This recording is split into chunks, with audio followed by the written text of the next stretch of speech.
Sorry about that. Horrible stink bug thing that Chinese bug things that come in landed on my head. So I reported it to the bank and said, look, fraud's occurred. Someone's got a bank account, co-signer.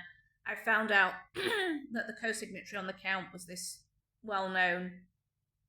Basically, I don't see any problem not saying the name, Mathers. What they've gone and got a marriage in my name, and they've gone off to, I'm told, a Dutch island, an island under Dutch sovereignty somewhere, and they'd deliberately gone to married on an island to make it more difficult to trace the marriage. Married under my name, so they could then commit a load more fraud, and attach themselves to my bank account. Somebody at the bank, I guess, must be involved because the account remained invisible to me. So when I called into the bank and said, hey, there's an account here, it's showing up, I'm getting these messages through. Initially they were like, oh, let me check your address. Can't see anything. And I said, well, there must be something because I'm getting notification. Anyway, I found out later today there is something. It is a joint account. It's been attached to mine in the name of, as if I'm they're a co-signatory on it, but I've no knowledge of the account, and the account has been run by Mathers, basically, using this fraudulent marriage to me.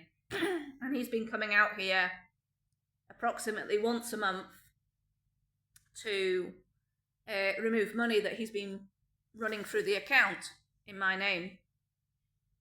So, I don't know. I would guess money laundering, God knows what, a bit of everything. Sorry, I can't see particularly well tonight with the glare on this thing. And also illegally filming me in the home. I found out that obviously, they've been putting me on social media. Spy cameras have been installed, as mentioned previously, in the ceiling. And they've been collecting social media payments for this. They had me in a conglomerate on a TikTok platform with other people, and they were collecting social media payments. And of course, social media payments came in my name, so they had to bank them somewhere. They had to have an account in my name. But obviously, they've been illegally filming me. So they stole my identity to create bank accounts. In the UK, they'd already done this through a power of attorney, an illegal power of attorney, and they created a living trust fund with a NatWest Bank in my name, and they put the payments in there.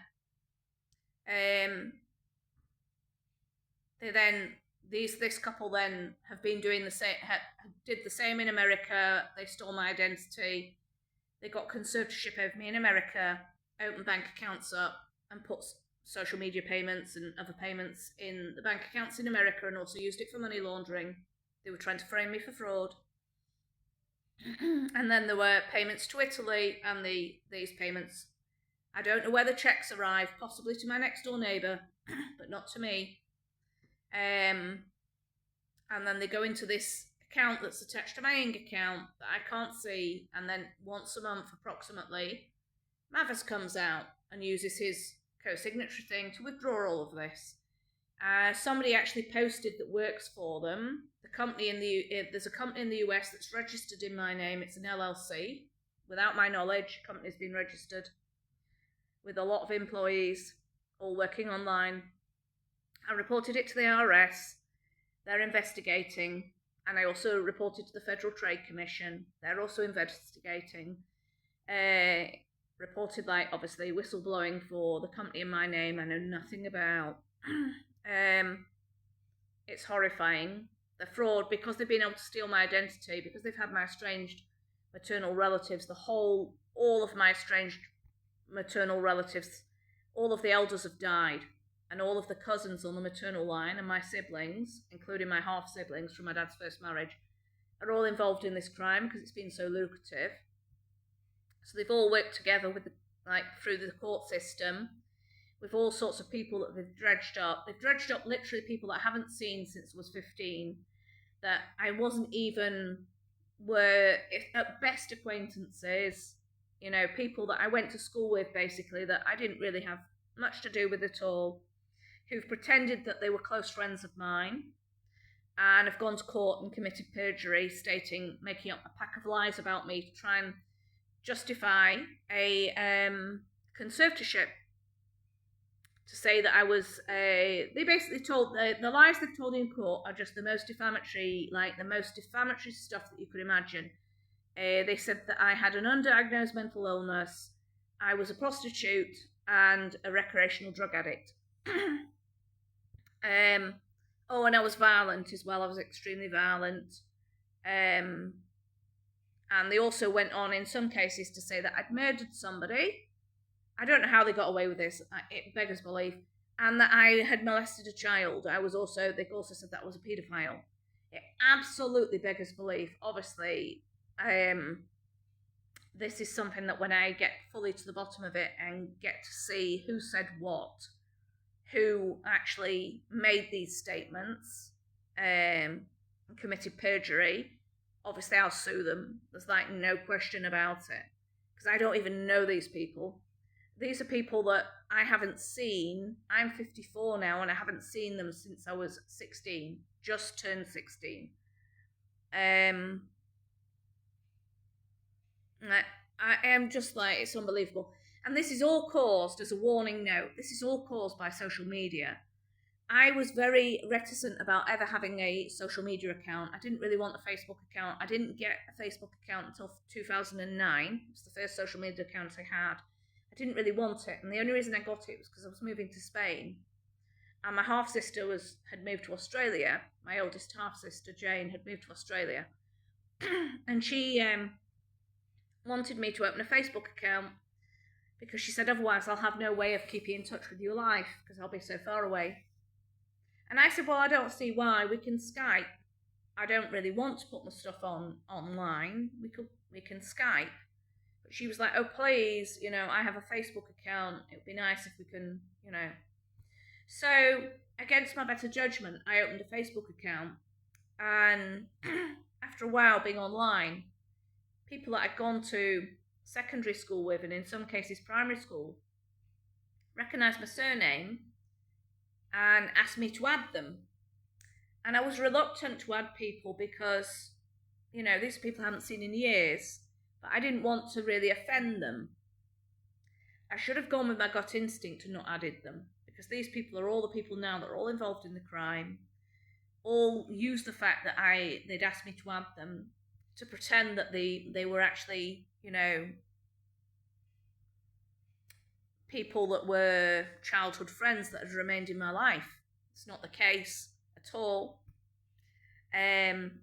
Literally, some of them I added them and I never heard from them again, as you don't. Maybe I saw they'd like my post every once in a while, but that was it. These are people then that have taken bribes to go to court and pretend to be, intimate with me. In as much as pretend to have remained in close contact with me when I don't know that I wouldn't know them if I fell over them in the street. So that's a cautionary tale for anyone that uses social media, I think.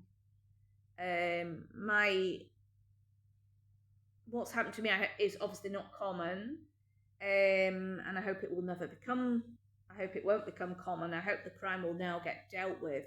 It's an organised crime ring. The network is enormous. It's on both of my phones.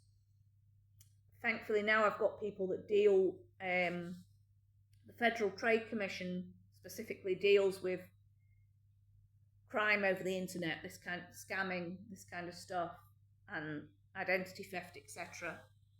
So, and also I've gone on to the FBI again with a very detailed report. It's taken me a long time to write these reports. I wrote a report yesterday for the FBI. It took me quite a long time. One of the reasons it's taken me a long time is because the hackers are still attached to my cell phone, these people via their illegal network. And they can, obviously, I realise they can see what I'm doing, so they're trying to stop me being able to file these reports. When I checked my phone today, because I was sending images to the Federal Trade Commission, I'm sending proof through. I'm obviously sent what I'm posting on here, I'm also sending, I sent the illegal networks through to show them, so they can look at these networks and see who they trace back to, for their investigation. Had to send them some receipts through anyway. They're very good. They're in contact with me over the phone, and they rang me up and asked me to send some receipts through, which they're going to reimburse me for what they can for some of the money that I'm out of pocket, obviously due to the crime. I incurred overdraft fees and credit card fees because of the hackers illegally accessing my bank account and me having to freeze it. And then I was having to constantly buy new mobile phones because factory reset wasn't removing them.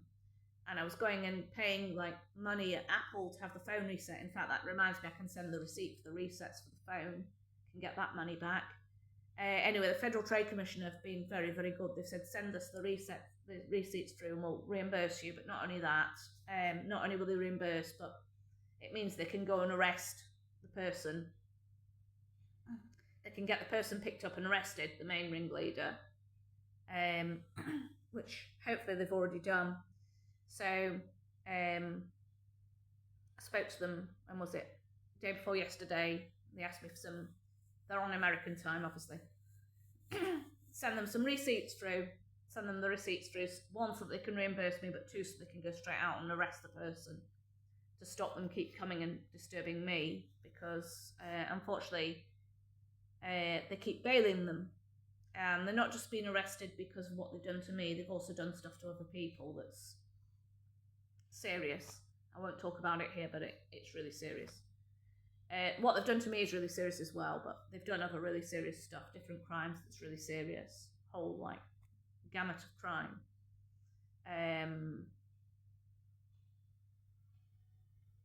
When I say it's really serious,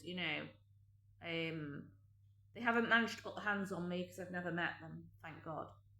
They've wanted to put their hands on me. They've wanted to kill me. They've wanted to murder me.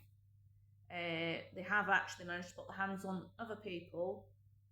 They haven't, as far as I'm aware, I'm not going to say they haven't murdered anyone, but I'm not talking about murder here, but they have managed to put their hands on people, actually physically do stuff to other people. So they've been arrested not just for what they've done to me, but they've got charges for what physical stuff they've done to other people. So we're talking really serious stuff that they shouldn't have been bailed for.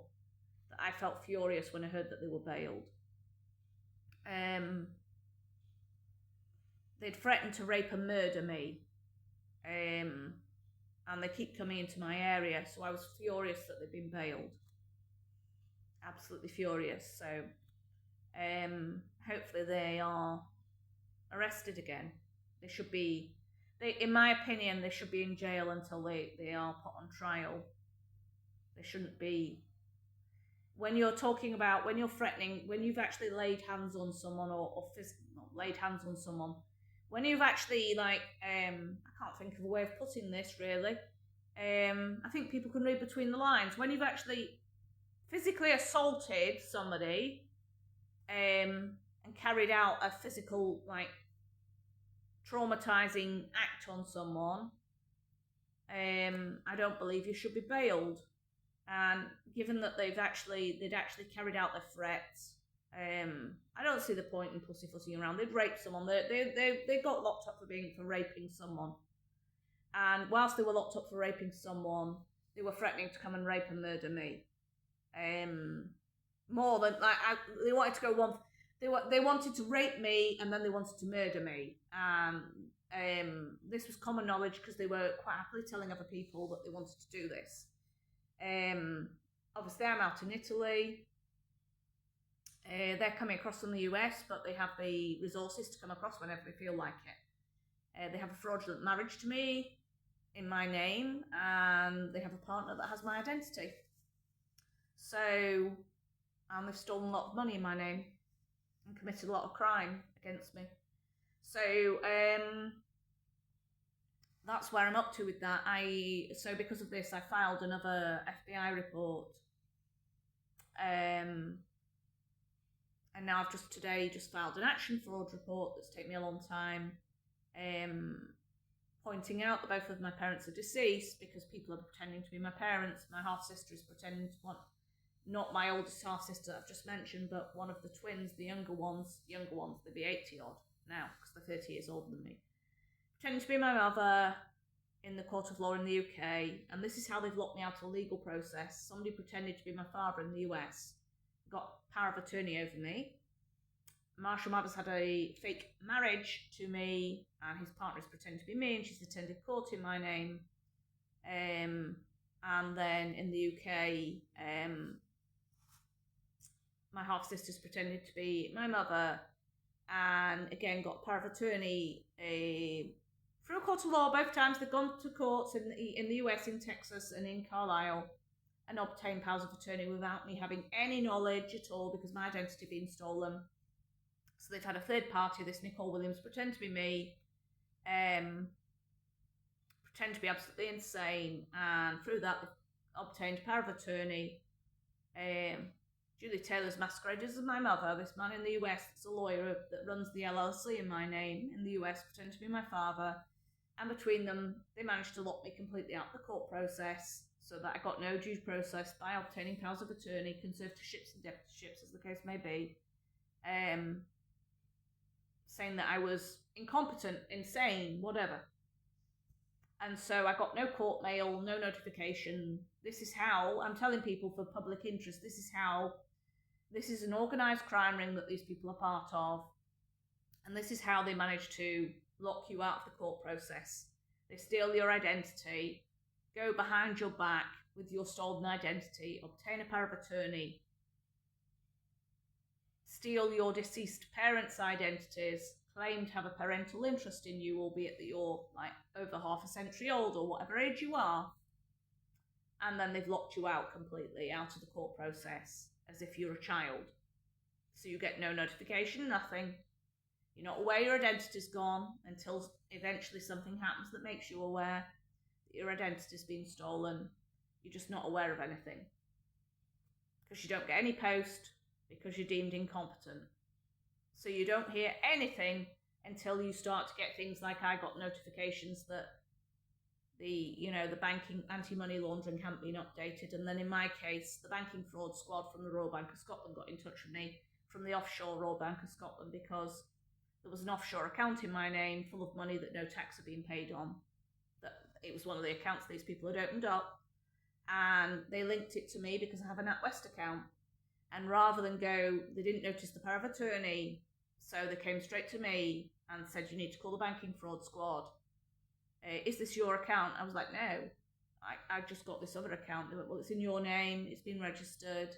And then it immediately got emptied. The account got emptied at top speed of all the funds. It was an enormous sum of money. No tax had been paid in the UK on it. It was way overdue. So I found out in various ways, basically. Eventually you will find out with it. You do find out because these people slip up. And I did, thankfully, eventually. And before that, they were trying to frame me for fraud and stuff. So it's a good job. Eventually I found out. But that's how they do it. That's how they do it, and they lock you out the court process. And it's an organised crime ring. And they hack your phones. They know your every move, as they did with me. And they hacked my phone they're getting the network installed. Actually, the banking fraud told me that this is the main problem now with hacking is that they don't need to work at hacking your phone anymore.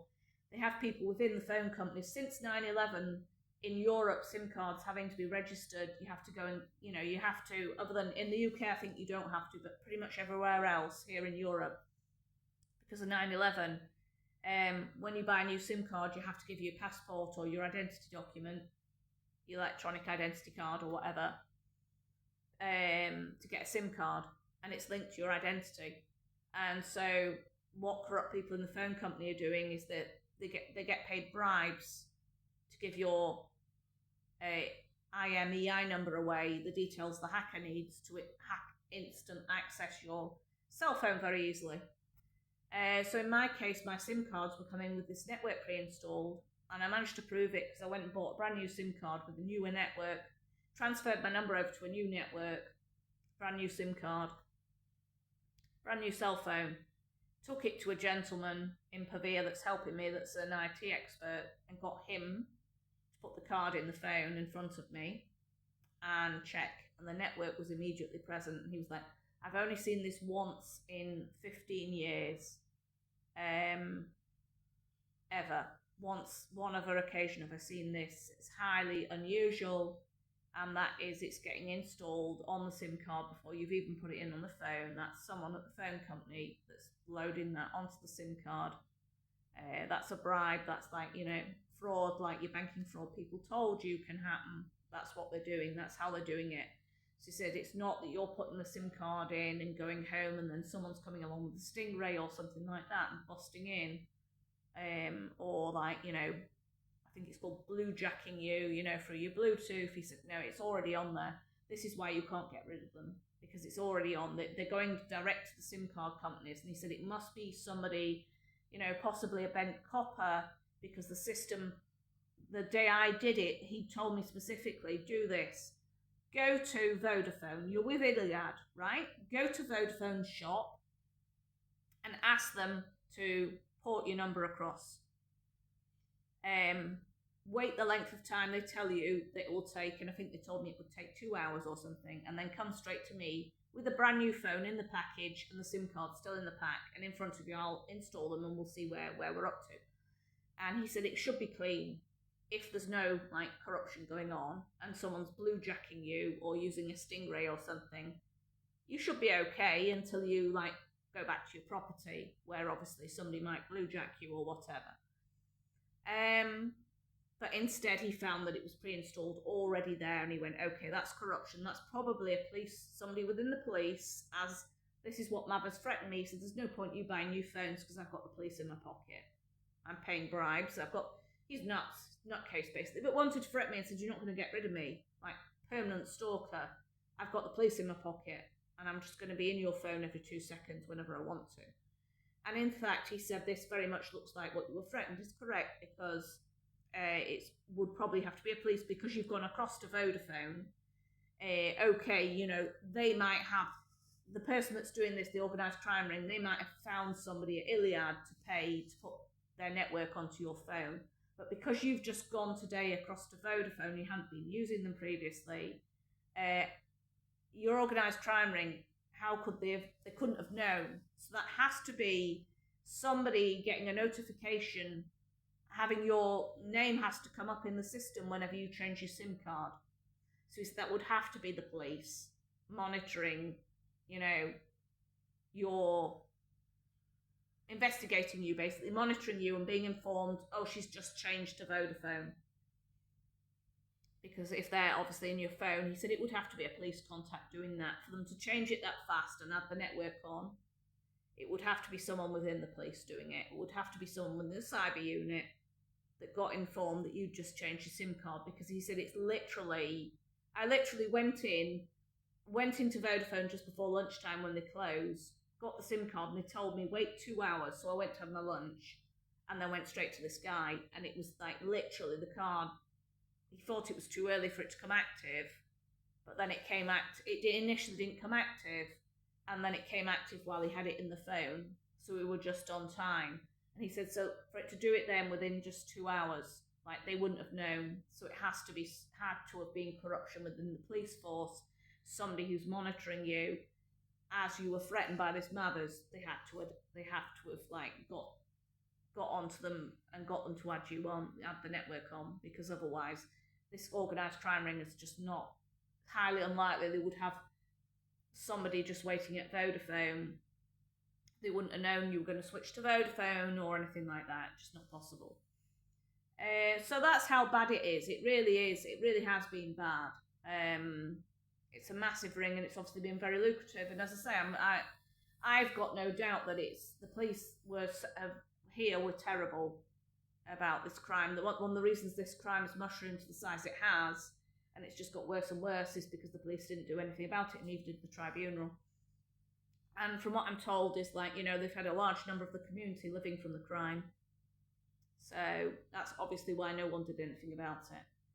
So anyway, I'm just reporting it to death now, just to make sure.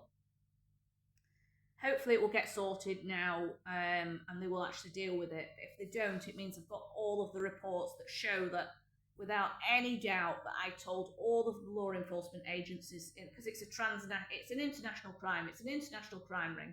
The majority of the people participating are in America. So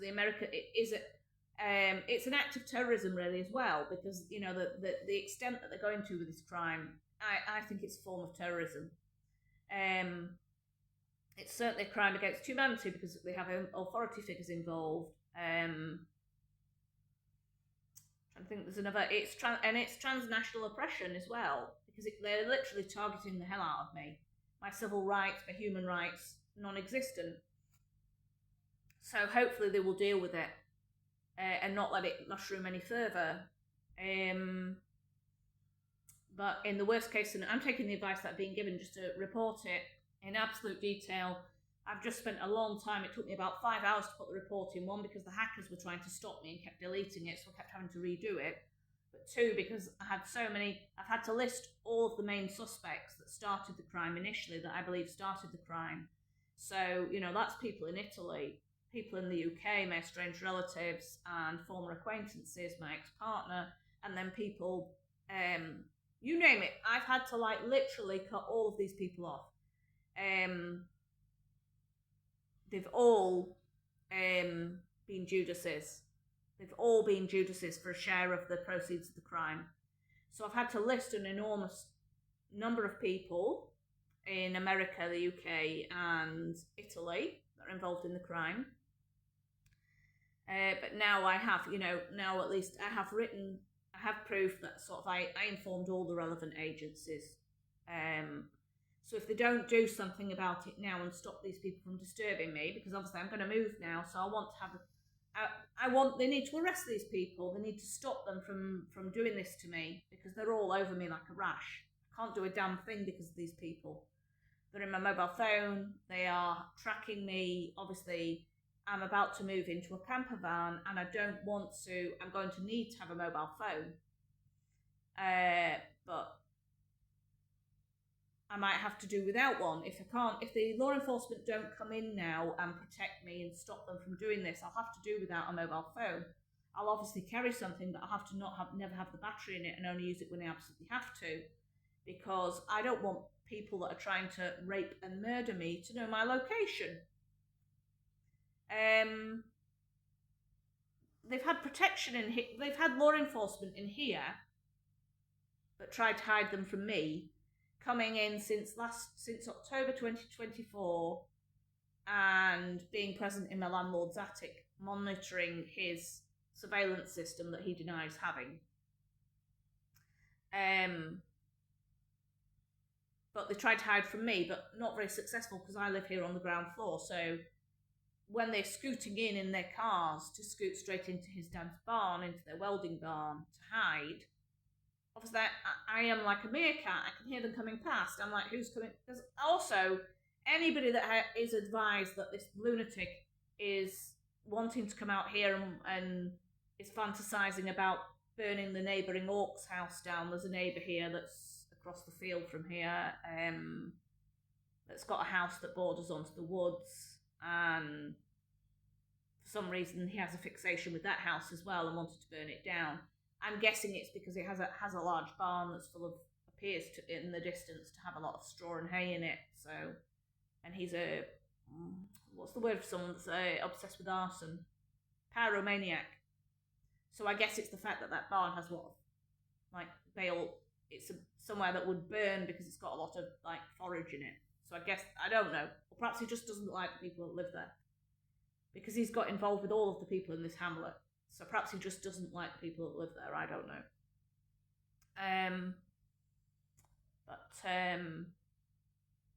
So obviously I'm always on. I always have half an ear open to anyone creeping around, knowing that this maniac's can be about any time.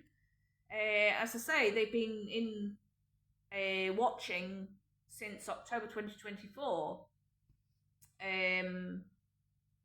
because they know it's a serious threat. This person's nuts. So Given the fact that I'm about to move into a vehicle to get away from this illegal surveillance of my, I've got no privacy, because they've not got on and gone for an indictment and got warrants and arrested these people, stopped this organised crime ring. I've just had enough of it. I've just had enough because they keep bailing him. They've bailed him 4 times now. Since, I think, just before Christmas, they've had him in, bailed him, had him in, bailed him. In solitary confinement, in maximum security prison, and then they keep bailing him. One time they bailed him because they said his leg swelled up and he had blood in his urine because his CD4 count had dropped. And then just now they bailed him again, saying that they felt, well, apparently, according to a third party, I don't know if this is correct or not, they felt sorry for him. His jailers felt sorry for him in a fatherly way. So, this is all bullshit. I don't know whether someone's just talking bullshit, but I do know that they keep bailing him. And I think it's disgusting. Because they wouldn't, if he wasn't a celebrity, they would not bail him. They would not bail someone that's in for rape and also, is being monitored because they want to murder. I'm a complete stranger to him, and he's hell-bent on murdering me because he's stolen my identity. But not just murdering, raping as well. And also he's fantasizing about burning, an arson attack. And that's the other neighbour, and the other neighbour, as far as I'm aware, I don't know what his relationship with that other neighbour is. Obviously, he has a relationship. They had a party here, more for all these people. June last year, they had a massive party which Mathers went to, and this person that stole my identity, his girlfriend, and the whole neighbourhood except for me went. Everybody went. There was a massive party and it lasted 3 days. So it's their fault if they've got problems with him. I've never met the bloke. He's nothing to do with me. He's stolen my identity. He knows my estranged relatives and he's intimate with my estranged relatives. Partners in crime and friends. I don't know him, nothing to do with him, don't want to have anything to do with him, and he's a continual disturbance to me because of this obsession with wanting to murder me, because he's stolen, basically. He's stolen my identity. He's hacked into my cell phone. He's illegally monitoring me, all the rest of it. He's got a large group of people attacking me. Anyway, all I came on really for was to say that I've now, how the crime's being committed, which is through the powers of attorney. That's how they managed to lock you out of the court process.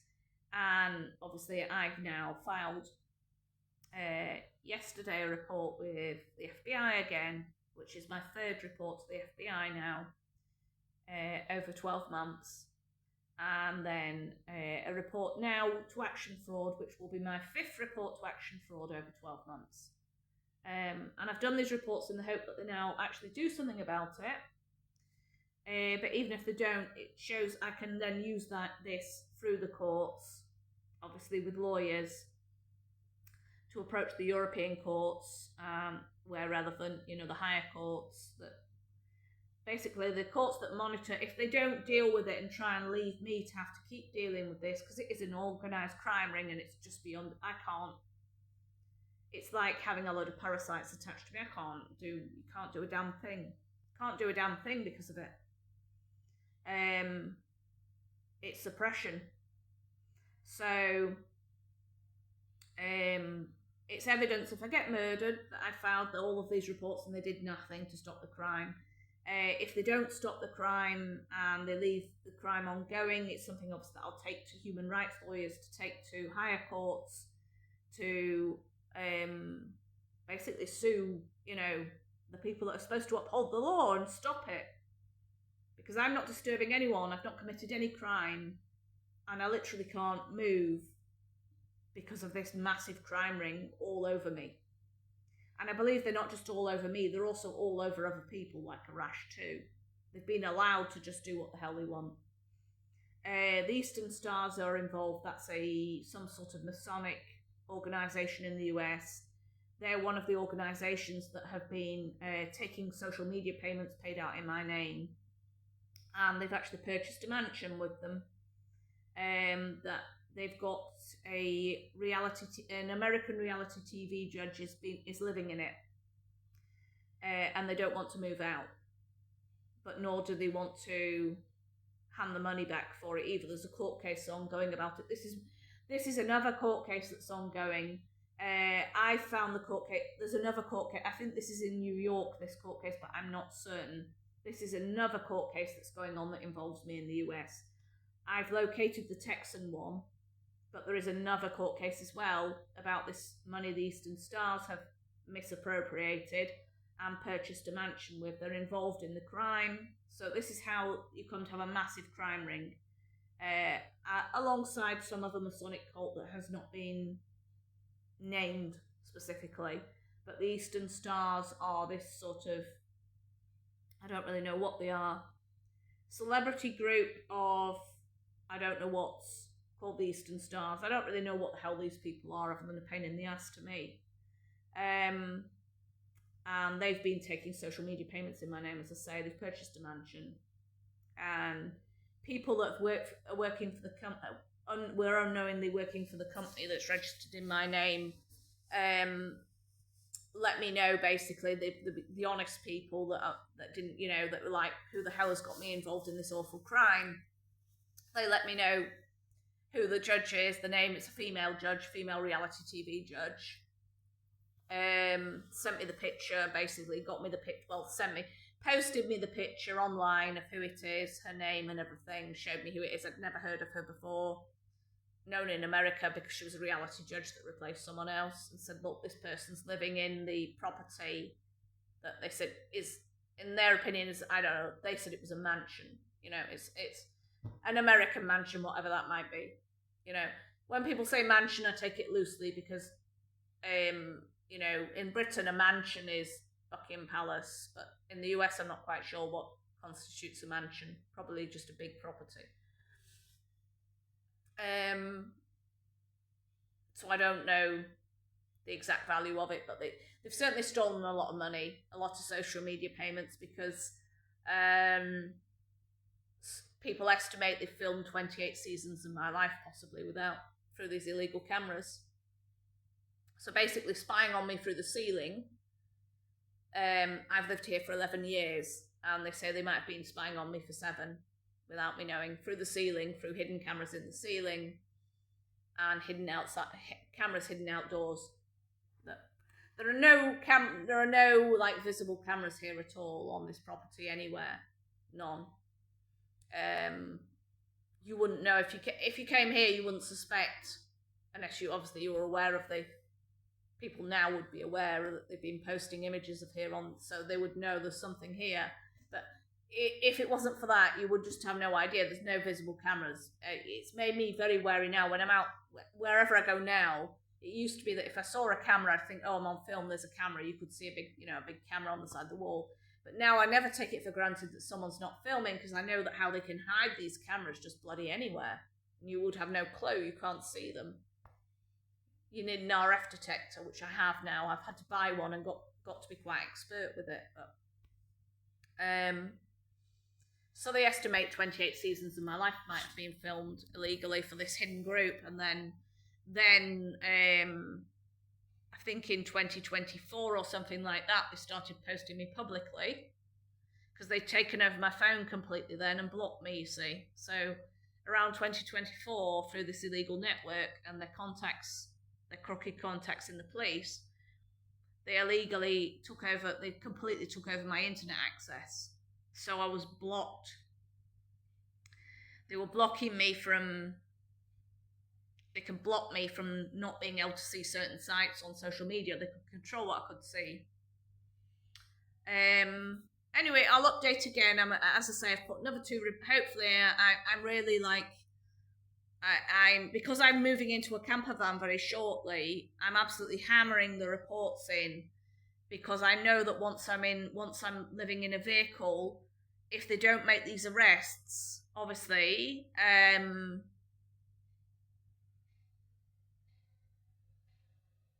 well, I don't know how I'm going to manage. I'm just going to have to manage, but I would prefer that they arrest these people before I have to live before I have to live moving around, because otherwise these people locate me, I'm going to have big problems. But that's why I say I'm putting these reports in. Then if I actually get murdered by these people, they can see full well that I reported it to every single person involved in this conspiracy to murder. I reported them, every single person that's stolen and illegally filmed. Pretty much all of the ringleaders, I've reported them. I couldn't do any more than that. They should have been arrested and taken into custody. Given that they've got me to the point where I have to move into a motor vehicle, and do so quickly, I'm reporting the hell out of it because they need to arrest these people. And if they don't, it's more than likely I'll get attacked or, possibly killed by these people.